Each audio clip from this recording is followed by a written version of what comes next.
What's up, guys, and welcome back to Mindset Win. I'm your host, Lisa Ramushkat, and I'm sitting here with York-Peter Klöppel, who is the head of mental performance at Red Bull's APC.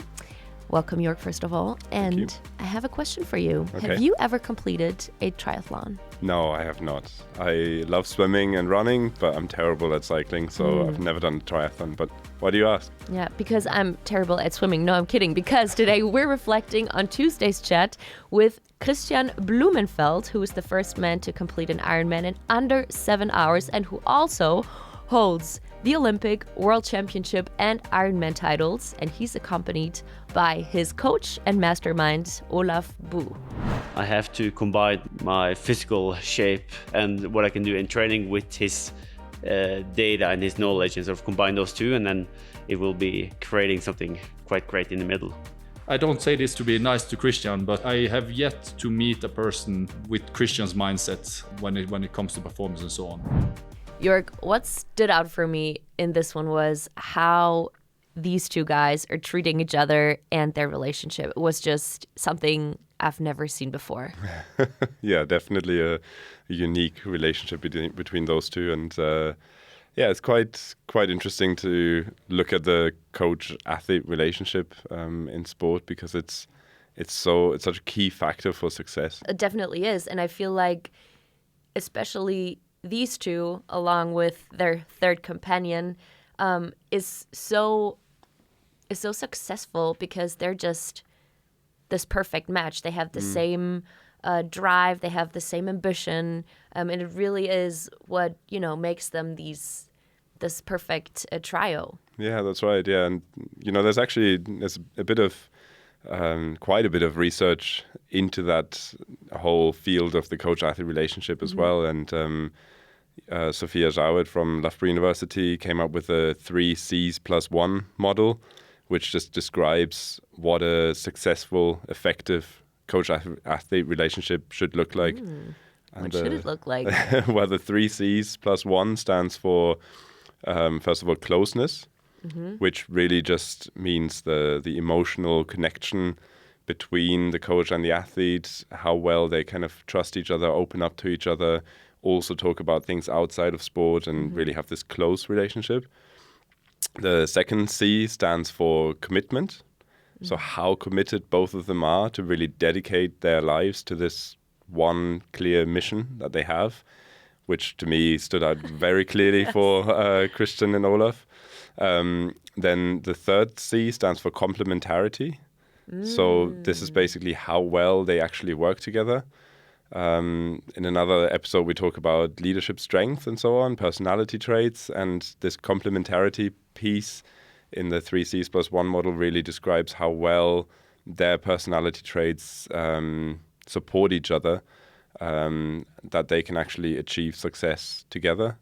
And then there's the plus 1, which is the co-orientation, which describes the idea of how well the coach and the athletes are actually aware of the other person. So how well they are aware of the first 3 C's, which you can look at from a direct and a meta perspective. So in the direct perspective, just really asking the athlete through a questionnaire, a question such as, I trust my coach. So that's a very direct relationship, like I trust my coach. But then to get the other perspective, the meta perspective, asking the athlete, my coach trusts me, and how they answer that question. Or then also the question of, I think my coach feels that I trust them. So really getting closer to that understanding of the coach and the athlete, of how the relationship actually is. And if there's discrepancies, so if for example, the coach doesn't feel like the athlete trusts them, but the athlete answers, I trust my coach more than anything, then there's obviously discrepancies, which is going to lead to conflict in the relationship. So then that needs to be worked on. It should be worked on. I'm just wondering. It's so smart, obviously, what you're saying, and I love the model. I just feel like no team that I've ever seen, no coach I've ever seen actually does this, maybe even before they get into the relationship with their team or whatever. You mean actually like Yeah. doing the research or like filling out the questionnaires Just or something? basically thinking about this. Yeah, there is more because this research is only about 15 to 20 years old, and there's now more and more programs being established for coaches and athletes to actually start using this. And then there's also there are a number of different models or programs to then help the coach and the athletes to independently actually work through some of these conflicts. Without necessarily having to have a sports psychologist or mental coach there as well. So I think this is quite a new field that's still kind of developing, and hopefully in the future more and more coaches and athletes will use this together to just have a better relationship, because as we said at the beginning, this is really a key factor for success. And you see with those athletes who are at the top, who are very successful, that when you kind of analyze their relationship, you can see that these factors are the ones that have helped them. It's very rare to find a world champion who has had a terrible relationship with their coach. And I think, without having assessed Kristian and Olav on using these questionnaires, I think it's quite obvious from just looking at the interview between them that they do tick a lot of these boxes. Yeah, I feel like these two really are like a 1 in a million match, and they definitely tick not only the 3 C's, but the +1 as well. Yeah. Let's have a closer look at C number 2 and speak a little bit more about this whole idea of dedication to what they're doing, because this is something I don't think I've ever seen before either. Their level of focus and of motivation even to reaching this peak human performance is, for me, unprecedented, really. Yeah, I agree. I think in a sport like triathlon, especially the long distances, the Ironman, you definitely have to have this extremely high level of dedication and commitment from both the coach and the athletes, because the amount of hours that they just train for such an event is second to none, even in the world of sports. Triathletes are usually the ones that have the most hours of training. So I think for us and the listeners, I think it's really, really difficult to try to even begin to imagine what that type of life is like. So I don't think it's possible for us to have the same type of dedication like they do. But I mean, obviously, the amount of hours that goes into their work, that's one part of it. But for me, the second touch of dedication that I would like to speak about is the dedication of committing to finding new ways and like finding ways that nobody has even thought about before in order to improve. Sure. They're making up things on the go, really. And that's how they're trying to become better. And that, takes up a lot of mental capacity. That's a lot of work, because, if you're not able to just replicate things other people have done, that's a whole nother level of work, really. Absolutely, yeah. And ultimately what they're trying to do is try to control as many factors as possible to give them the best chance of success. And you can talk about this as degrees of freedom as well, which in triathlon is pretty limited because in a team sport, like for example in football, basketball, hockey, the degrees of freedom are quite big because you have many different people on the pitch, which means that there are a lot of possible outcomes. You can never really predict what's going to happen in the game. Whereas with triathlon, you can predict quite a lot of those factors already beforehand. And, Olav goes out and tries to really predict the weather better than anyone else, again, controlling for another factor that maybe other people are not controlling for. And when it comes to the performance of Kristian, they're trying to really control all of the physical parameters that are humanly possible to control. So therefore I see it as them kind of reducing the degrees of freedom so that they can even better predict the outcome of a race. But the beautiful thing about sport is that it's so complex, you just cannot predict it. And one thing that it's so difficult to control for is the mental aspects. So they call it peak human performance. I think it's more peak physical performance or even peak physical potential, because what they're trying to achieve is to just make sure that Kristian has the highest potential out of anyone on the starting line to be able to complete the triathlon in the fastest time.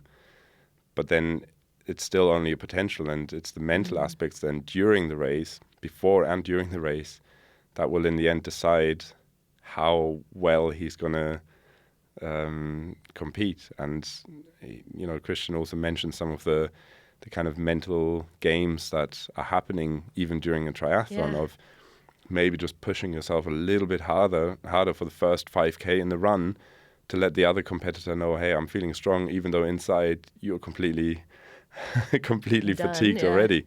So I know that's a really long answer to your question, but I just think you can control for so much of the processes happening in the body. Putting some fuel into the body, how the muscle will take up that fuel, how well you can perform. But at the end of the day, it is human, and a huge part of the human aspect is the mental part. So trying to control those it's almost beyond our reach. Well, but still they're kind of found or are finding ways to still bring it to the streets, right? Yeah, of course. I mean, otherwise I wouldn't be here. There are tools, strategies that we can use to help the athletes to achieve peak performance from a mental side as well, if you like. So, of course, it's not something that's just completely up to chance. We can for sure influence it and help the athletes have the right strategies and tools. But at the end of the day, like we all know this, we can prepare as well as we want for a certain event, and we can have lots of strategies in place. But if that morning I wake up and I don't know, I get a message from one of my friends that upsets me, or maybe my partner doesn't message me good luck, and that's playing on my mind. All of those things that we just can't control for, and but I honestly like that part, because it just makes sports so unpredictable that, of course, going into the Olympics, Kristian is definitely one of the favorites, but we don't know that he's going to win. And that's the beauty of it. I wish him the best of luck, and I hope he wins. But we just never know with full certainty. As much as Olav can measure all these different aspects, you're never going to know for sure. What I found so interesting there was how Olav and Kristian equally spoke about building their confidence off of all these numbers and all this research that they do.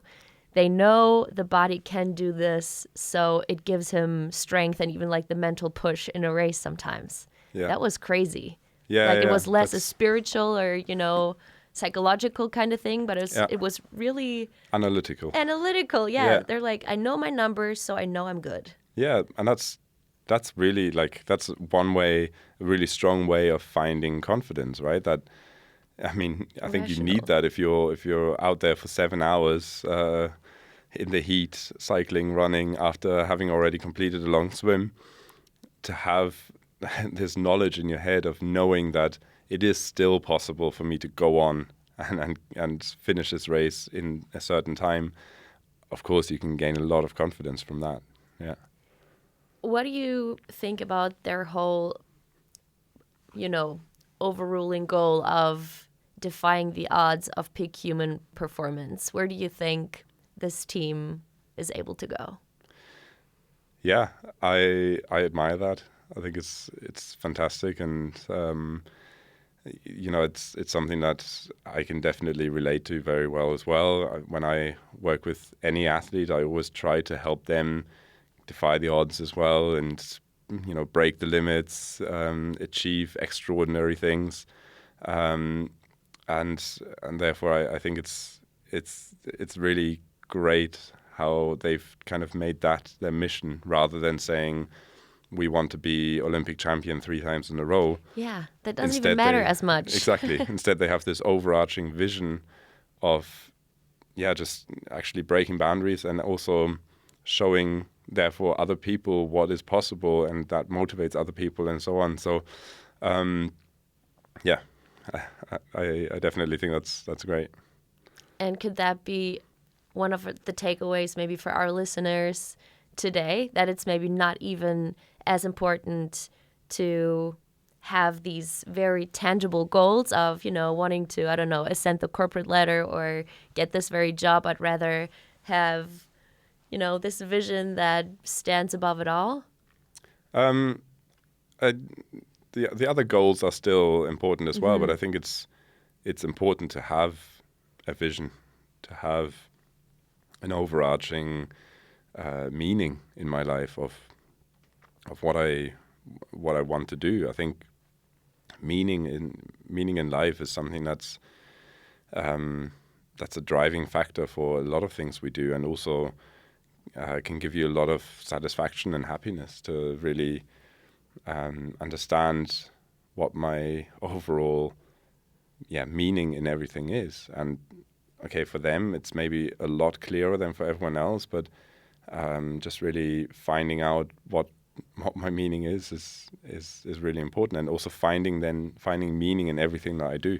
Well, and it's, it seems so big and so hard to grasp, really. I once did this ikigai kind of thing, and it was crazy for me because we had I did it in an online course, and it was a 5-minute time span that we had, and I was like, how am I supposed to find my purpose of life in 5 minutes? But it worked for me. What do you think about the ikigai? Never actually did it. Cool. Never done it myself. But it sounds like you had a very good experience with it. So maybe you should explain what the ikigai is. Yeah, so it's a Japanese way of approaching this whole idea of finding your own purpose. And you can imagine it as like a 4-bubble picture. And the 4 bubbles are what I like to do, what the world needs, what I'm being paid for, and what I'm good at. And then you fill out these bubbles, and obviously you need a little bit of time and think about this. And then you go one step further into the whole thing. It's then about what's your hobby, what's your mission, what's your job, and what's your what you're doing. And then you come, if you keep thinking about it, if you keep digging there, you come down to one sentence that, in the ideal case, obviously helps you define your overarching goal. Let's put it that way. Okay. And do you remember what your one sentence was? Yes. Mine was to help other people reach higher with and through the tool of sports. Wow. And I love that. And I keep reminding myself sometimes. And, it really helps you make decisions easier too. Yeah, and make sure that everything else is in alignment with that one overarching vision, right? Yeah. Yeah. So maybe you guys at home want to Google Ikigai and see if you can find your one sentence that really helps you define your purpose. Google as well the 3C+1 method. I really like that too. And thanks, York, again for another really interesting, let's call it, assessment on Kristian's and Olav's relationship. Yeah, it was a pleasure being here. Thank you. And we would love for you guys to reach out and tell us if you're maybe applying some of these methods or smart things that York tells us here at home, and maybe advance in your job or life even. You can do so by leaving a review or comment wherever you're listening, or maybe if you're watching in our brand new YouTube channel, you can comment there as well, or drop us an email at mindsetwin@redbull.com. And of course, check out our next episode coming up next Tuesday. Excited to have you there. See ya.